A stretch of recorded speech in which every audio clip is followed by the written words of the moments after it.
Hey guys, and welcome back. This is our last week of notes, so really exciting. Next week we're going to be testing for this unit. Then we'll do about 4 days of STAR review, and then we STAR test. So we're almost there. Make sure, if you are a virtual student, I want you to make sure that you have the Inspire calculator. You can check one out from the library.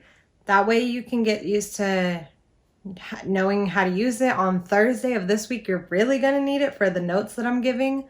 And then that's it. So let's get started. Today we will factor quadratic equation, which we've already done. We just use X method. We'll find the solutions, which are roots, x-intercepts, or zeros. Really important that you know all of those words. Steps. First, we're going to use the X method. Actually, first you need to make sure your problem is set equal to 0, which I did not do, but I will do. So you need to make sure it equals 0, so nothing on the other side. Then use X method, separate factors into two problems that equal 0 and solve for X.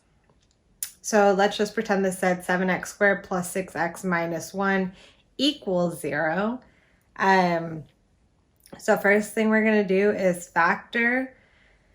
And I'm not going to go into X method in this video because that would take way too much time. So if you don't understand how to do that, go watch the video for X method through my YouTube channel and it should make sense. The factors of this are 7x minus 1 and 7x plus 1. So we're going to separate this into two problems. So 7x plus 1 is going to equal 0, and I said 7x minus 1 and 7x plus 1. I meant 7x minus 1 and x plus 1 equals 0, okay? So we add 1. We're isolating for x. Add 1 to this side. 7x equals 1. Divide both sides by 7. So on this side, x equals 1/7.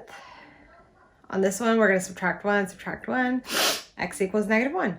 So now that I have my two x's, these are, when I graph it, I know that the graph is going through positive 1/7 on the x-axis and -1. So I would put 2 points there and then draw my parabola. And obviously, like, I would need a vertex, which we can find. We use -b over 2a to find my axis of symmetry, or my x value.